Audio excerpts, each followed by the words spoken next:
Good evening. तो पिछला जो मैंने आर्मागेडॉन का को चैनलिंग किया था, उसके आर्मागेडॉन के सवाल का एक छोटा सा हिस्सा बाकी था।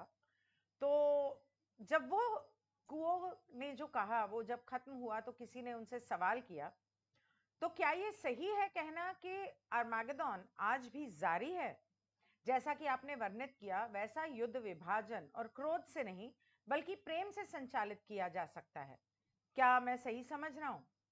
तो कुओ कहते हैं कि हाँ, यही कह रहे थे हम कि that all adversity, battle, war, all seeming division can be unified by the power of love of the one infinite creator that flows through each heart in this planetary sphere.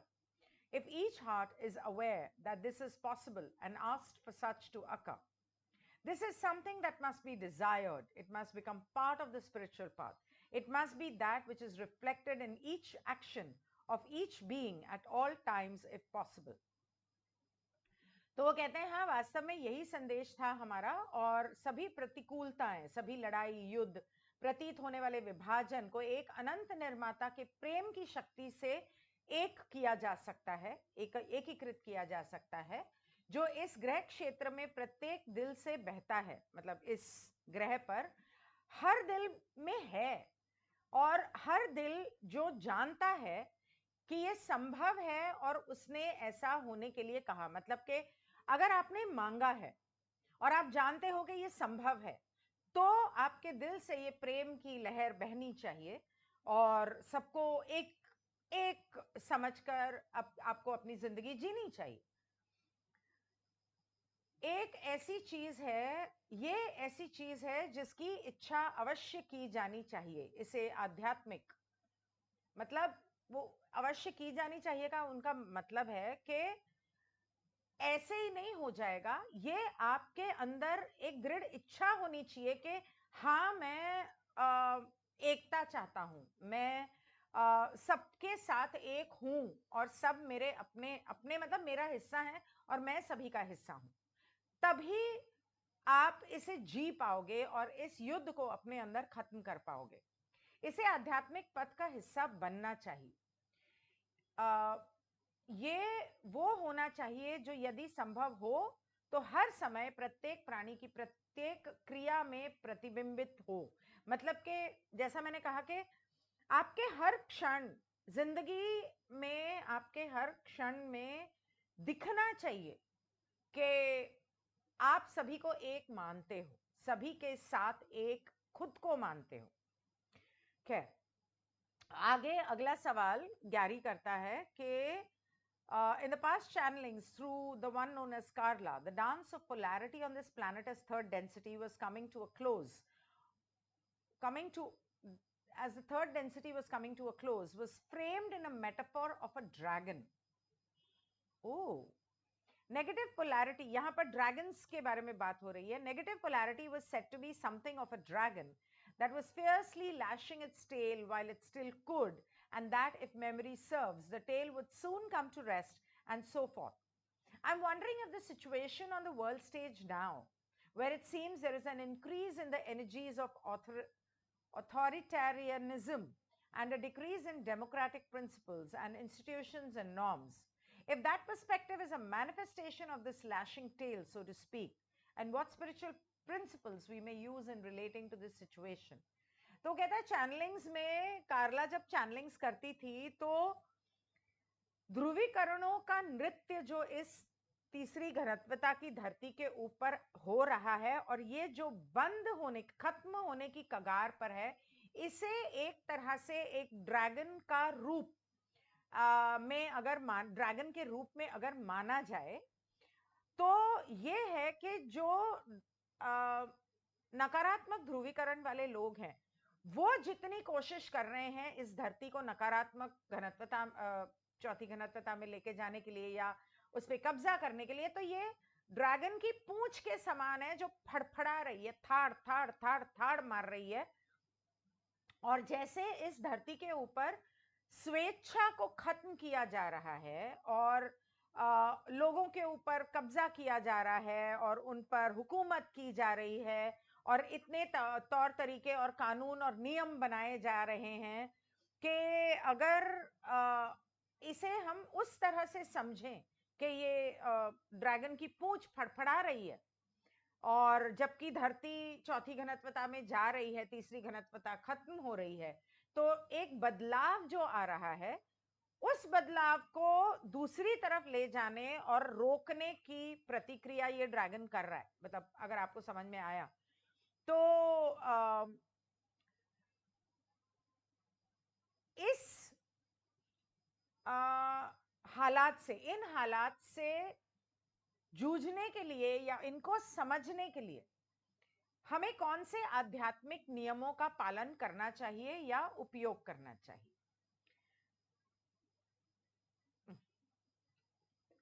तो कुओ कहते हैं,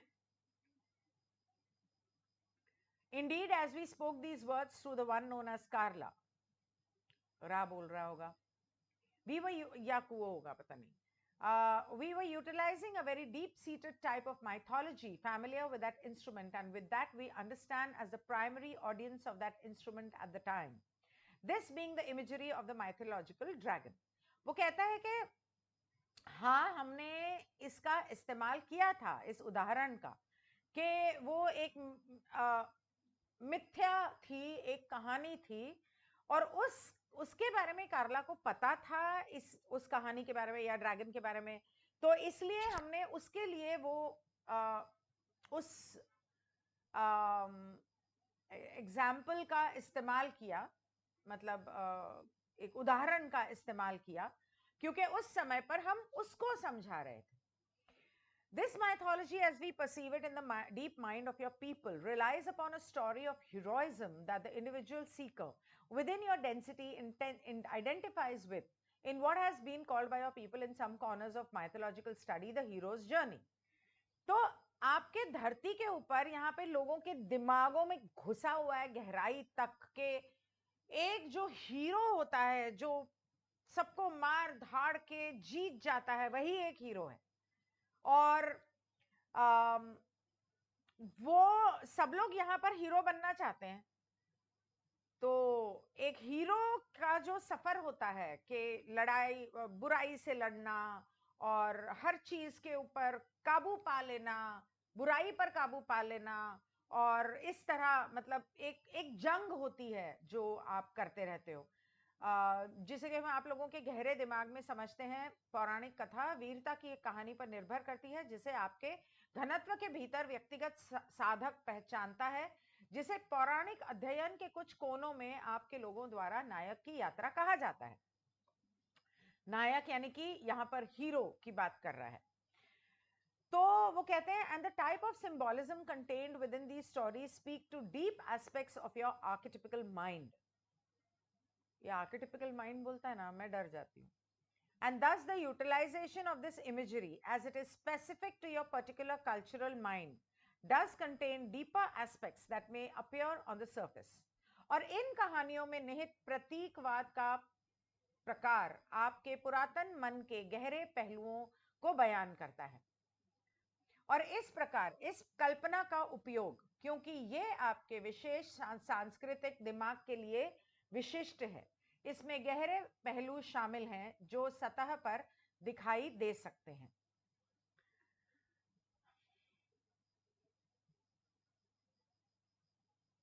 And we confirm that in your query, identifying those manifestations of particular types of energy being manifested upon the so-called world stage of your planet do indeed speak to these energies that have been identified in a mythological sense by the dragon. मतलब हमने जब आपने इस बारे में पूछा और इस बारे में जब बात हो रही थी, तो यहाँ पर जो ऊर्जा है लोगों की, जिस तरह की ऊर्जा है आपके इस धरती के ऊपर इस चीज को लेके, तो उसे समझाने का इससे बेहतर कोई रास्ता नहीं था. आपके ग्रह के तथाकथित विश्व मंच पर प्रकट होने वाली विशेष प्रकार की ऊर्जा की उन अभिव्यक्तियों की पहचान करना वास्तव में इन ऊर्जाओं को दर्शाता है जिन्हें ड्रैगन द्वारा एक पौराणिक अर्थ में पहचाना गया है. मतलब वो उदाहरण इस्तेमाल किया है आपकी कहानियों में, आप लोग उसे बेहतर समझते हो, इसलिए हमने उसका उदाहरण लेके समझाने की कोशिश की. You can see deeper into the symbolism and metaphor by examining a type of mythology that has become somewhat antiquated in your modern day but remains quite poignant in your modern storytelling. आप इस बारे में और गहराई में जाकर अगर जानना चाहें तो आप कर सकते हैं. हालांकि ये कहानियां आपके धरती के ऊपर बहुत ही पौराणिक हो गई हैं, लेकिन फिर भी अब भी लोगों के दिल को छूती हैं. For in the past there was a much simpler story of the valiant knight, the valiant hero, set upon a valiant quest of righteousness to do good and to liberate a people or a person or resources from a great beast that hoarded these things and out of selfishness terrorized these things. Oh, तो कहते हैं एक समय पर एक बहुत ही साधारण कहानी हुआ करती थी कि एक योद्धा, बहुत ही बहादुर योद्धा, जो एक बहादुर हीरो था, वो अच्छाई करने के लिए, सच्चाई के रास्ते पे चलने के लिए निकल पड़ा, लोगों का भला करने के लिए, लोगों को बुराई से आजाद करवाने के लिए. और वो एक ऐसे किसी भयानक राक्षस से या किसी ऐसे ड्रैगन से या किसी चीज से लड़ा. राक्षस वैसे एक जानवर, भयानक जानवर कहा गया है, बड़ा भयानक जानवर. कितनी सारी कहानियां हैं, वो क्या, ब्यूटी एंड द बीस्ट वगैरह वगैरह इस तरह की, वो तो वहां की कहानियां. यहाँ भी कितनी सारी ऐसी कहानियां हैं पौराणिक. तो वो जानवर या वो राक्षस जो सारे सोने जवाहरात, खाना पीना सारा कुछ अपने पास भर के रखता था और लोगों को भूखा मारता था और उनको डराता था. तो शोले फिल्म याद आ गई मुझे, गब्बर. तो उन लोगों को वो डराता था. तो इस तरह की साधारण कहानियां भी हैं अगर आप इस्तेमाल करना चाहो इन चीजों को गहराई से समझने के लिए. This framing is what you would call quite distorted in how it examines the path of the seeker in third density. But it is poignant one that reveals much about your particular planet and how even those positive seekers who wish to do good in the world, you may say, find themselves embroiled in aspects of violence and attempting to discover the great treasure that awaits the seeker in more material successes.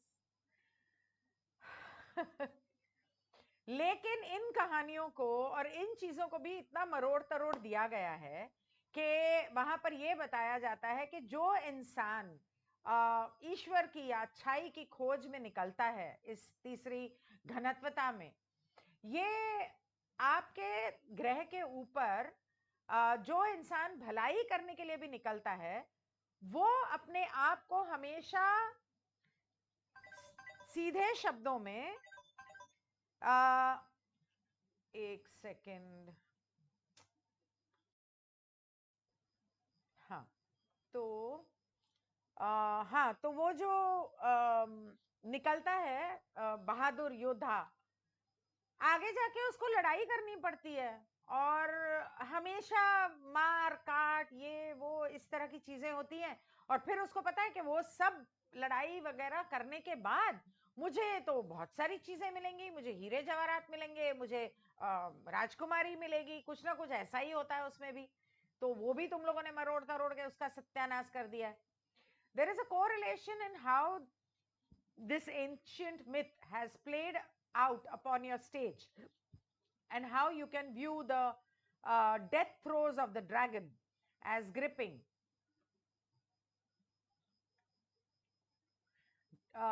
even more tightly to that which it wishes to control, which is not just the physical material resources of your planet in order to maintain control over people, but also what you call a psychological and spiritual control over your people in the sense of instilling certain values of separation and fear and elitism. These things can be seen as various arms or appendages of the mythological dragon, attempting to keep the seeker, who in the ancient myth is the hero, upon the journey from liberating these things and giving them to the people of the world. तो वो कहते हैं इनका एक तरह से संबंध जो है एक उन पुरानी पौराणिक कहानियों का जो आपके इस धरती के ऊपर आज जो हो रहा है उसके साथ जो संबंध है वो इस तरह से है कि उसको उस ड्रैगन से लड़ने जाना पड़ता है, और वो ड्रैगन के मुंह से आग निकल रही है और वो उसको पूंछ मार रहा है और वो उसको दबोच रहा है और उसको खाने जा रहा है, और वो इतना कस के उसको पकड़ रहा है क्योंकि वो उस बहादुर योद्धा को कंट्रोल करना चाहता है, जो सिर्फ भौतिक रूप से नहीं है, सिर्फ शारीरिक नहीं है, धरती की चीजें भी हैं, जैसे खाना, हवा, पानी, बिजली, जंगल, जानवर, हर चीज, रिसोर्सेज, मतलब जिन चीजों की साधनों की आपको जीने के लिए जरूरत है, उन चीजों के ऊपर भी कंट्रोल करना है। कौन कर रहा है? हमारे दुनिया भर के खेतों को कंट्रोल कौन कर रहा है? सोचो, पूछो। पानी को कंट्रोल कौन कर रहा है? बिजली को कंट्रोल कौन कर रहा है? जरा सोचो, क्यों कंट्रोल किया जा रहा है जब कुदरत ने हमें फ्री में दी है? हैं? तो ये लोग कौन होते कंट्रोल करने वाले? तो वो जो ड्रैगन है वो सारे संसाधनों को भी कंट्रोल कर रहा है, दिमागी तौर से, भावनात्मक तौर से भी कंट्रोल कर रहा है, आध्यात्मिक तौर से भी कंट्रोल कर रहा है, लोगों के अंदर विभाजन डाल के, डर डाल के, और मैं ज्यादा पैसे वाला, मैं ज्यादा ताकत वाला, मेरी पहुंच यहां तक, क्या बोलते हैं दिल्ली में, तुझे पता नहीं भाई की पहुंच कहां कहां तक है। अरे उसका चाचे का बेटा है, वो उसका मामा है, वो उसका बाप है, अरे होगा, खुद तो नहीं है, और है तो भी जनता का गुलाम है, तू भी और तेरा चाचा मामा भी, यही होता है ना। और छोटे शहरों की तो पूछो ही मत। एक आदना सा कर्मचारी जो होता है ना पॉलिटिकल पार्टी का, वो भी लाल बत्ती की गाड़ी में बंदूक, और बाथरूम भी जाते हैं ना तो बॉडी गार्ड को साथ लेके जाते हैं। बट मैं पूछती हूँ क्यों? बाथरूम में उसने क्या करना है? कौन आ रहा है तुमको मारने? है, तुमको जानता तक कोई नहीं, एक आदना से कर्मचारी हो तुम पॉलिटिकल पार्टी के। तो इस तरह की पावर है। तो वो कहता है कि ये जो चीजें हैं, ये पौराणिक ड्रैगन की विभिन्न भुजाएं हैं, उसके हाथ हैं, या उपांगों के रूप में देखा जा सकता है, जो ईश्वर की ओर, अच्छाई की ओर जो जाना चाह रहा है उसको रोकने की कोशिश कर रहा है। जब वो बहुत सारे लोगों को उससे आजाद कराने की कोशिश कर रहा है, रिसोर्सेस को, साधनों को उससे आजाद करवाने की कोशिश कर रहा है, और लेके लोगों को देने की, मतलब कि सारे गांव का पैसा और खाना और सब कुछ ना वो लेके बैठ गया ड्रैगन। अब लोग बेचारे भूखे मर रहे हैं, ये आया मैं उसको मार डालूंगा तलवार पे, घोड़े पे, टकड़क टकड़क टकड़क करके, और ये उसको पकड़ रहा है, मार रहा है, और ये क्या चाह रहा है कि मैं वो सारा खाना और सोने सोना और पैसे लेके लोगों को दे दूं। उन उसको रोकने के लिए दुनिया भर के चोंचले आजमा लेता है वो ड्रैगन। और ये असल में ड्रैगन कौन है? वही वही वही जो तुम्हारे दिमाग में आया ना अभी अभी, वही। The deeper aspects of this myth that we feel was unrealized at times in your past, but is more alive in groups of spiritual seekers, such as this group, is the realization that the treasure being guarded by this dragon is indeed not literal material treasure, just as the literal material resources of your world are secondary to that treasure that can be found within the self. If one is able to recognize that this dragon and its appearance as an external force is first grappled with within the self, that in journeying through the inner caves of one's own mind into the deeper and deeper subconscious levels, one may face many different difficult aspects of the self that can be seen to be vicious and can be externalized as those things in your world that you do harm and cause fear and express selfishness and greed. कितना एक sentence इतना लंबा। तो वो कहता है कि इस कहानी के जो गहरे पहलू हैं वो पहले लोगों को समझ में नहीं आ रहे थे। आपके पुराने लोगों को ना समझ में ही नहीं आया, वो तो सिर्फ ऊपर ऊपर से देख रहे थे, हाँ ऐसा होता है। अब जैसे जैसे लोग जागरूक होते जा रहे हैं, खास करके आप जैसा जो ग्रुप है जो हार्वेस्ट की ओर जाना चाहता है, आध्यात्म की ओर जाना चाहता है, आप जैसे ग्रुप, आपके ग्रुप में जिस तरह के लोग हैं, आप जैसे ग्रुप के लोग, उन लोगों को अब समझ में आ रहा है कि वो जो ड्रैगन जो अपने पास रिसोर्सेज रख के बैठा था ना, वो असल में सिर्फ भौतिक नहीं है। और वो तो भौतिक संसाधन तो बहुत ही मामूली चीज है, वो तो कुछ भी नहीं है। हाँ भैया तू इधर आके रह फिर बात कर ऐसे, पर ठीक है, वो सही कह रहा है कि वो तो कुछ भी नहीं है, बाहर की चीजें हैं। लेकिन जो अंदर है, अंदर के जो रिसोर्सेज हैं, सद्भावना है, करुणा है, प्रेम है, ईश्वर की रोशनी है, वो जिससे आप अपने अंतर मन की गुफाओं में गहराई में जाकर अपने अवचेतन मन के अंदर जाकर आप अपनी बहुत सारी मुश्किलों से और अपने परछाइयों से जूझते हो। वो जो परछाइयां हैं वो उनको उनका उपचार करना, अपने अंदर प्रेम प्रकाश को ढूंढना और उस तरह से जीना। तो पहले तो अपने अंदर जाकर वो जो संसाधन अंदर है उनको बाहर लेके आना है और उनको अपनी जिंदगी में जीना है। तो अपने अंदर का वो डर, वो लालच, वो खुदगर्जी, वो जो कुछ भी है उसको बाहर निकालना है। I just hope I am right. अपने मन की आंतरिक गुफाओं से गहरे और गहरे अवचेतन स्तरों तक यात्रा करने में व्यक्ति को स्वयं के कई कठिन पहलुओं का सामना करना पड़ सकता है, जिन्हें शातिर और खतरनाक माना जा सकता है। शातिर और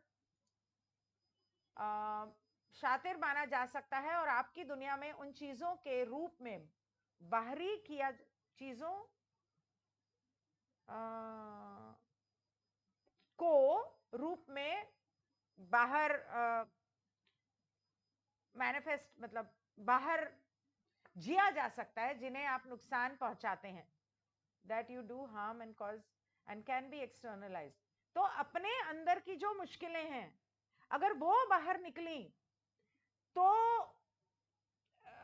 लालच, गुस्सा, नफरत, डर, तो उसकी वजह से आप बहुत नुकसान कर सकते हो अपना और लोगों का।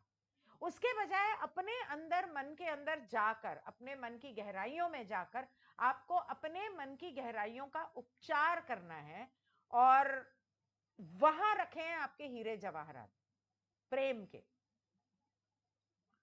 For all of these things live also within the self, and as the hero's journey is deeper within the self, being able to release one's fear and aversion to these things and integrate them, one may discover that treasure that lays deep within. That's what I said, कि ये सारी चीजें हमारे अंदर है, उनको बाहर निकाल के अंदर असली हीरे जवाहरात हैं, यही कहा मैंने। And that treasure being the true nature of the love and light of the one infinite creator, जो है ईश्वर का प्रेम और प्रकाश जो आपके अंदर वास करता है, उसे ढूंढने की जरूरत है। And that exists within each person and each seeker and is available to all if one simply is able to recognize the reflective nature of that which exists outside of the self as being an aspect of the self that cannot be rejected, cannot be abhorred, but instead is all part of the one infinite creator that you are. प्रेम और प्रकाश, ईश्वर के प्रेम और प्रकाश का सच्चा स्वरूप है प्रत्येक व्यक्ति और प्रत्येक साधक के भीतर ये है और सभी के लिए उपलब्ध है। अगर आप अपने अंदर झांक के देखें और स्वयं के बाहर मौजूद उस चीज की प्रतिबिंबित प्रकृति को पहचानने में सक्षम हो, मतलब अपने अंदर जो ईश्वर का प्रेम और प्रकाश है उसे अपने आसपास बाहर के लोगों में देखो पहचानो, मुश्किल हो जाता कभी कभी, जो स्वयं का एक पहलू है जिसे अस्वीकार नहीं किया जा सकता है। यस, घृणा नहीं की जा सकती है, बल्कि इसके बजाय ये सारा जो है ये अनंत रचेता का एक हिस्सा है, जिसका आप भी एक हिस्सा हो। और इस खजाने को समझो, पहचानो, और खुद को पहचानना और लोगों में ईश्वर को पहचानना ही सच्चा खजाना है। Okay, Google Hindi.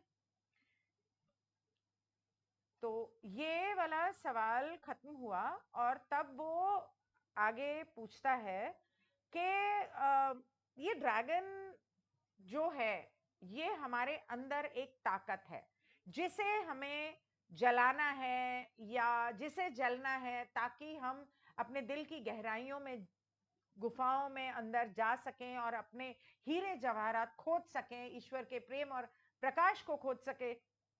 मुझे हमेशा से लगता था कि ड्रैगन्स को गलत समझा जाता है, पर मेरा सवाल यहाँ पर यह है कि ये जो हीरो का सफर था, वो हीरो जो वो हीरे जवाहरात ढूंढने जा रहा है, ड्रैगन को मारने जा रहा है, उसको कैसे प्रतिबिंबित किया कर सकते हैं? मतलब उसको आप कैसे प्रतिबिंबित करोगे? वो किस चीज का उदाहरण दे रहे हो? कि क्या वो हमारा भूलने का पर्दा हटाने की बात कर रहे हो? क्या कहने की, मतलब असल में आप कहने की कोशिश क्या कर रहे हो? तो कुओ कहते हैं कि we can say that there is some correlation between the realization of the hero's journey as it is understood by our people, particularly certain individuals who have made a study of mythology across cultures, to realize that there is a universal and archetypical aspect to this so-called journey that each self takes. तो कहता है कि हाँ, आपके लोग जिस तरह से समझते हैं, कुछ लोग जिन्होंने ये पौराणिक कहानियों के बारे में, अलग अलग धर्मों और सभ्यताओं में जो पौराणिक कहानियां हैं उनकी स्टडी की है, उनको समझ में आया है कि ये ब्रह्मांड के स्तर पर और इस सार्वभौमिक और आदर्श पहलू है इस तथाकथित यात्रा के लिए, जो प्रत्येक इंसान को खुद तय करनी है। ये these archetypical aspects have played out and then expressed through story and through mythology across cultures and through ages. ये जो पुरातन पहलू विभिन्न संस्कृतियों और युगों के से कई सारी कहानियों के द्वारा कई हजारों सालों से लोगों को बताए जा रहे हैं. And those seekers within your culture who have made a study of these things have realized that these mythologies do speak to a truth that is even greater than that which is found in the world around you. और जो लोग इसका research करते हैं, इन सब कहानियों का, कि इसका असली मतलब क्या है, इस पे पीएचडी की होगी कि इसका क्या मतलब हो सकता है, उस देश की कहानी में भी ऐसा है, इस देश की कहानी भी मिलती जुलती है, ब्ला ब्ला ब्ला, तो वो लोग जो है, उन लोगों को ये एहसास हुआ कि ये कहानियां तो सच बोल रही हैं, और आपको जो अपने आसपास दिख रहा है ना, ये उससे कहीं गहरी और बड़ी है. जो सच्चाई है वो इससे कहीं बड़ी है. For what you see about you, जो आपको अपने आसपास नजर आ रहा है, वो सिर्फ एक भ्रम है. And the ability of storytellers and those who weave mythologies and consistently discover the same patterns through the storytelling are indeed piercing an aspect of the veil and revealing to the self something that lies underneath. और जो लोग इस तरह की कहानियां बता रहे हैं और जो लोग कहानियां बना रहे हैं, इस तरह की पौराणिक कहानियां या माइथोलॉजिकल, मतलब के कहानी जो सत्य नहीं है, इस तरह की या बहुत ही पौराणिक इस तरह की जो कहानियां बनाते हैं, बताते हैं, सुनाते हैं, और उन लोगों को एक तरह की समानता दिखती है कि इन सभी कहानियों में कहीं ना कहीं कोई समानता है. और जब उसका असली मतलब, उसका सत्य और समानता इन लोगों को समझ में आती है, तो एक लेवल पे, एक स्तर पे कहीं ना कहीं वो अपने भूलने के पर्दे को भेद रहे हैं और समझ रहे हैं कि इसके पीछे कुछ छुपा है. We would clarify that this thing that is being perceived is more akin to a clearer vision of the archetypical mind as developed by a sub logos. Oh, अच्छा. तो वो कहता है कि हम स्पष्ट करेंगे कि वो चीज जो चीज समझी जा रही है वो आपके उपलोगों द्वारा विकसित पुरातन मस्तिष्क की स्पष्ट दृष्टि के समान है. आर्किटिपिकल माइंड के स्पष्ट दृष्टि के समान है कि आपके आर्किटिपिकल माइंड को साफ तौर पे नजर आ रहा है कि मामला क्या है. वास्तव में indeed, this sublogos created a set of conditions for the self that includes the veiling that you experience within the third density. And when the weavers of myth and storytellers tap into this, they reveal these various patterns that can be realized by the self in one's own life, in one's own mind, in one's own energy patterns. And these things become a tool by which the self can gain self-realization, gain a better understanding of the self within the illusion, and a better understanding of the illusion itself, so that eventually it is seen for what it is and the veil is lifted. तो हम ये साफ कर दें, उन्होंने बोला. फिर वो कहते हैं कि ये जो सब लोगों हैं, उन्होंने एक तरह के हालात पैदा किए हैं अपने लिए जिसके अंदर ये भूलने के पर्दे के बारे में उन्होंने तीसरी घनत्वता में लगाया है, आप लोगों में लगाया है. ये उनका नियम था, उनका चुनाव था कि उनको ये लगाना है और उन्होंने लगाया ये. तो ये जो कहानियां बताने वाले जब इस बारे में बात करते हैं तो वो एक तरह की समानता जब इन कहानियों में देखते हैं और अपनी जिंदगी में देखते हैं, अपने दिमाग में देखते हैं, तो उन्हें अपनी जिंदगी के ऊर्जा के पैटर्न्स नजर आते हैं और एक समानता नजर आती है. और ये चीजें एक तरह से एक उपकरण बन जाती हैं, एक हथियार बन जाती हैं, जिससे वो खुद को, हथियार नहीं बोलूंगी पर हाँ उपकरण, टूल, जिससे वो खुद को ज्यादा पहचान सकें, खुद को ज्यादा जान सकें और इस भ्रम के अंदर अपने इस भ्रम को ठीक से जान सकें और पहचान सकें, समझ सकें कि ये भ्रम है और हम सब जो हैं इस भ्रम में जी रहे हैं और हमें क्या करना है, क्या नहीं करना है, और हमारे अंदर झांक के ईश्वर के प्रेम और प्रकाश के उस हीरे को हमें खोजना है, उस रोशनी को और प्रेम और प्रकाश को बाहर निकालना है, ताकि फाइनली हमें सत्य का ज्ञान हो. और जब सत्य का ज्ञान होगा तब ये पर्दा उठा लिया जाएगा. और आगे वो कहते हैं कि जब इस हीरो का जो सफर है वो जब खत्म होता है और उसका ये जो भूलने का पर्दा हटता है, तब उसका सफर जो है वो है पर्दे को भेदना, और दूसरा जो भ्रम जो है वो उसकी आंखों से दूर हो जाता है. मतलब कि जब एक बार पर्दा हट जाता है, जो उसका सफर है, उसका गोल नहीं है, उसका सफर है पर्दे को भेदना, तब ये पूरे भ्रम का जो तमाशा है वो उसकी आंखों के सामने साफ हो जाता है कि ये भ्रम है. और अगर इसे वो ठीक से समझे तो अब इस भ्रम की और जरूरत जिंदगी में नहीं है, क्योंकि सच्चाई जो है वो इस सफर के हर कदम पर, शुरू से लेके अंत तक एक सफर है. तो हर कदम पर उसे एक सच्चाई जैसे जैसे समझ में आती रहेगी, जैसे जैसे वो लड़ता रहेगा, जैसे जैसे बुराई से लड़ेगा, उसे एक पर्दे का एक एक हिस्सा उसका गिरता जाएगा, हटता जाएगा और उसको समझ में आता जाएगा. वो एक दिन में नहीं होता. और इसका जो सफर है ये is realized to be one singular whole thing. which is often represented in this concept of the hero's journey by a circle or the circular nature of this journey where the seeker arrives at the same place from where it departed.